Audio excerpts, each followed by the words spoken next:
آج سے 150 سال پہلے ایک ایسی زمین جیسے روس نے اپنی قبر بنا لیا تھا، جب ہر طرف روسی توپوں کا دھواں چھایا ہوا تھا، جب عورت اور بچوں کو غلام بنایا جا رہا تھا، اور جب زار روس نے اعلان کر دیا I will crush these mountain Muslims. لیکن پھر ایک انسان اٹھا جس نے اس وقت کی دنیا کی سب سے بڑی طاقت کو چیلنج کیا، جس نے صرف ایمان اور چند پہاڑی خنجروں کی بدولت ایک سلطنت کے خوابوں کو 25 سال تک بکیر کے رکھ دیا۔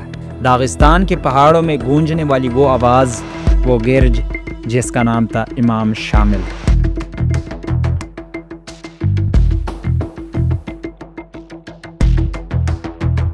آج دنیا کے نقشے پر روس ایک بہت بڑی طاقت ہے، لیکن کیا آپ جانتے ہیں کہ 19ویں صدی میں یہی روس ایک بھوکی ریچھ کی طرح بن چکا تھا جو اپنے آس پاس کے چھوٹے ریاستوں کو نگل رہا تھا۔ اس وقت روس کا صرف ایک ہی مقصد تھا، کوہ قاف کے فلک بوس پہاڑوں پر قبضہ جمانا اور وہاں بسنے والے مسلمانوں کو اپنا غلام بنا لینا۔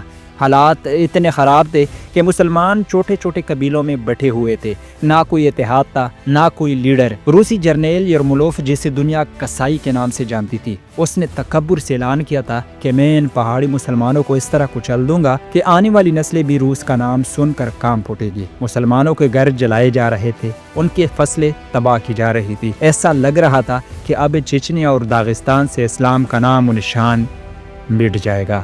ہر طرف مایوسی تھی، ہر طرف شکست کا خوف تھا۔ روس کے پاس اس وقت کی سب سے جدید فوج تھی، لاکھوں سپاہی اور منہ سے آگ اگلتی ہوئی توپیں، جبکہ مقابلے میں کون تھا؟ چند ہزار پہاڑی لوگ جن کے پاس نہ ڈنگ کے کپڑے تھے، نہ کھانا اور نہ ہی جدید ہتھیار۔ لوگ اللہ سے گڑ گڑا کر دعا کرتے تھے کہ یا اللہ، ہم کمزور ہیں، ہم پر رحم کر، کوئی ایسا رہنما بھیج جو اس طوفان کے آگے سی سپلائی ہوئی دیوار بن کر کھڑا ہو سکے۔ اور پھر اللہ نے ان کی سن لی۔ انہی برفانی پہاڑوں اور پتریلی راستوں کے درمیان سے ایک شیر اٹھا، ایک ایسا انسان جس کا نام سن کر اگلے 25 سالوں تک روس کے بادشاہ زار کی نیند حرام ہونے والی تھی۔ وہ شخص جسے دنیا آج امام شامل کے نام سے جانتی ہے، دی لائن آف داغستان۔ لیکن امام شامل اچانک لیڈر نہیں بن گئے تھے۔ ان کی کہانی شروع ہوتی ہے گیمری کی اس خونی جنگ سے، جہاں ان کے بچپن کے دوست اور پہلے امام غازی محمد شہید ہو گئے تھے۔ اس جنگ میں امام شامل اتنی بری طرح زخمی ہوئے کہ ان کے جسم پر 19 گہرے زخم آئے۔ روسی فوجیوں نے سمجھا کہ یہ مر چکا ہے، لیکن اللہ جیسے زندہ رکھنا چاہے اسے کون مار سکتا ہے۔ کئی مہینوں تک وہ پہاڑوں میں چھپ کر علاج کرواتے رہے، اور جب وہ واپس آئے تو وہ پہلے سے زیادہ طاقتور اور پرعزم تھے۔ انہوں نے بکھرے ہوئے قبیلوں کو اکٹھا کیا اور کہا، آزادی بھیک میں نہیں ملتی، اسے تلوار کی نوک پر چھینا جاتا ہے۔ انہوں نے شریعت نافذ کی، شراب اور فضول رسومات پر پابندی لگا دی، اور مسلمانوں کو ایک منظم فوجی نظام میں ڈال دیا۔ اب یہاں سب سے بڑا سوال یہ ہے، آخر کیسے چند ہزار مجاہدین نے اس وقت کی سپر پاور روس کو 25 سال تک روک کر رکھا؟ امام شامل نے چھاپا مار جنگ یعنی گوریلا وارفیئر کا استعمال کیا۔ وہ جانتے تھے کہ کھلے میدان میں روس کا مقابلہ نہیں کیا جا سکتا، اس لیے انہوں نے روس کو پہاڑوں میں گھسیٹا۔ جب روسی فوجی باری توپیں لے کر تنگ راستوں سے گزرتی تو امام شامل کی چیتے ان پر جپٹ پڑتے، وہ اچانک حملہ کرتے اور غائب ہو جاتے۔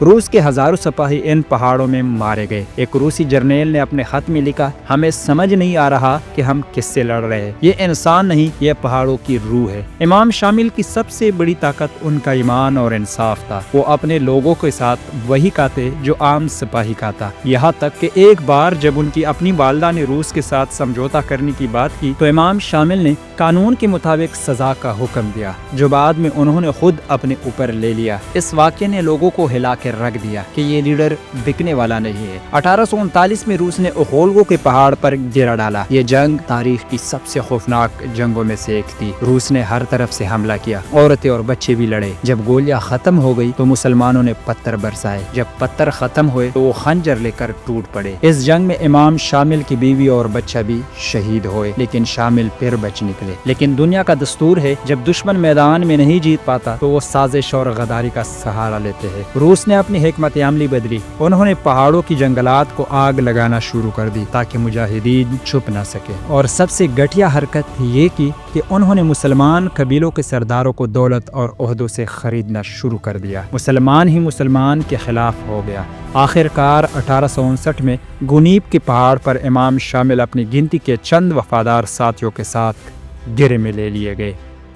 روس کی 40,000 کی فوج تھی اور سامنے صرف چند سو مسلمان۔ امام شامل چاہتے تو لڑتے ہوئے شہید ہو جاتے، لیکن انہوں نے دیکھا کہ اگر آج جنگ ہوئی تو عورتیں اور بچے ذبح کر دیے جائیں گے۔ اپنی قوم کی جان بچانے کے لیے اس شیر نے اپنے آپ کو دشمن کے حوالے کیا، لیکن یہ ہتھیار ڈالنا عام نہیں تھا۔ جب امام شامل روسی جرنیل کے سامنے آئے تو جرنیل نے کھڑے ہو کر انہیں سلوٹ کیا، یہاں تک کہ جب وہ روس کے بادشاہ زار کے پاس گئے تو زار نے کہا، میں بہت خوش ہوں کہ تم آج یہاں ہو، میں تمہاری بہادری کا قائل ہوں۔ دشمن بھی ان کی عزت کرنے پر مجبور تھے۔ امام شامل نے اپنی باقی زندگی قید میں گزاری، لیکن عزت کے ساتھ، اور پھر روس نے انہیں ان کی آخری خواہش کے مطابق حج پہ جانے دیا۔ امام شامل مکہ گئے اور پھر مدینہ پہنچے، وہاں 1871 میں ان کا انتقال ہوا اور آج وہ شیر داغستان جنت البقیع میں آرام فرما ہے۔ امام شامل بھلے ہی ظاہری طور پر وہ جنگ ہار گئے، لیکن انہوں نے مسلمانوں کو ایک سبق دیا کہ جب مسلمان اللہ تعالیٰ پر یقین رکھتا ہے اور جہاد کے لیے کھڑا ہوتا ہے تو سپر پاورز بھی اس کے آگے گھٹنے ٹیک دیتی ہے۔ آج بھی چچنی اور داغستان کے لوگ امام شامل کو اپنا ہیرو مانتے ہیں۔ آج بھی جب وہاں کوئی بچہ پیدا ہوتا ہے تو مائیں اسے شامل کی کہانیاں سناتی ہے، کیونکہ شامل صرف ایک انسان کا نام نہیں بلکہ مزاحمت کا نام ہے۔ وہ ثابت کر گئے کہ شیر کی ایک دن کی زندگی گدڑ کی 100 سالہ زندگی سے بہتر ہے۔